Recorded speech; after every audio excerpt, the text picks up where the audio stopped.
A lot of first-person shooters claim to be competitive, but also inadvertently nerf their own competitiveness by making it very hard to see the other players on your screen.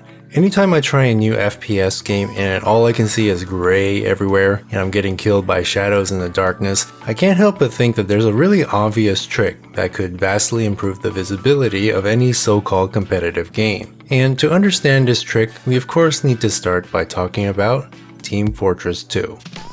Now, I understand that what makes a first-person shooter competitive is kinda subjective, and not everyone thinks that clear visibility is what makes a game competitive, but we'll get into that a little bit later. Team Fortress 2 is a unique game in a lot of ways. You may have seen a video by the YouTuber Shonik that talks about the art style of TF2 and how certain colors were deliberately chosen to improve the visibility of the game. To very briefly summarize, if you take any given screenshot of TF2 gameplay and look at it in grayscale, in most cases you can still clearly see all the other players on the screen. That's because while the environment uses relatively muted and desaturated colors, the player models feature bold reds and blues that contrast heavily with the surroundings. For example, compare this muted red color with this much more saturated red color in the center. The red in the center looks bolder and more vibrant, but if we desaturate the colors and look only at the values, you can see the bright red color is actually much darker than the surrounding color. And because there's such a contrast between the brightness of the two colors, it's very easy to tell them apart. Now, if we were to take the same red color, increase its brightness a bit, and then desaturate them, you find that its value is so similar to the other color it's almost impossible to see the difference.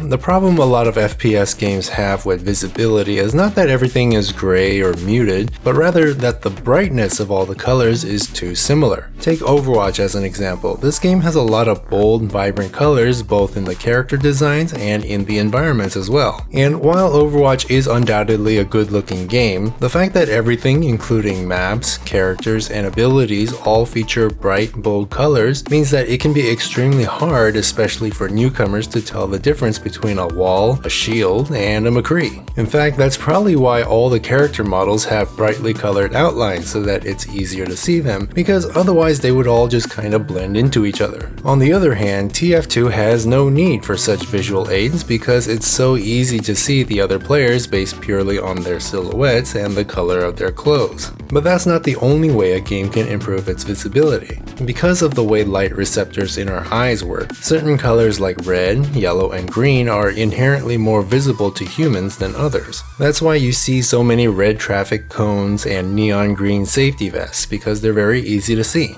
A lot of Nintendo games have bright, vibrant colors, but you'll notice that the color red is usually reserved only for the most important things in the game. For Mario games, things like coins, enemies, and of course Mario himself are red and almost nothing else. And interestingly enough, Bowser, who is Mario's arch nemesis, has a color palette that is made up of mostly greens and oranges, which just so happen to be the complementary colors of Mario's red and blue. Something tells me that this wasn't by accident. In other games, things like explosive barrels and special objectives are often colored bright red because it immediately communicates to the player that it's something to pay attention to. Imagine if everyone ran around wearing a bright red and blue Mario costume in Warzone. It would do so much to improve the poor visibility of that game, though it would probably look pretty jarring. And yes, we can't ignore the fact that not everyone considers good visibility to be a requirement for competitive shooters. A lot of people value realism over visibility. In real life, soldiers wear muted colors and camouflage specifically to make it harder to be seen, and that's often reflected in more tactical shooters.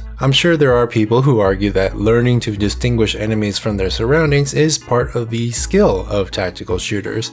And while I can see the argument being made there, it's pretty clear that actual pro players of competitive games think differently. Even in games like Valorant, where I think visibility is quite good, pro players will often tweak their monitor settings and even use in-game colorblind modes to make it easier to see what's going on in-game, because let's face it, being able to see your enemies more clearly will always give you a competitive edge, and you can always count on sweaty gamers to try to improve their odds of winning by any means possible. If your game already has really good visibility, then players don't need to tweak the visuals as much to gain an edge because there's not that much to improve, and it minimizes the advantage any one player can gain over another simply by pressing a few buttons in the settings menu. And so if you think about it like that, then good visibility really does make games fairer and more about pure competition. Either way, a lot of it comes down to personal preference. There isn't a single correct art style for all types of FPS games, but I think almost all of them can benefit from studying games like Team Fortress 2 and thinking about how their visuals can be improved for all of its players. Anyways, thanks for watching.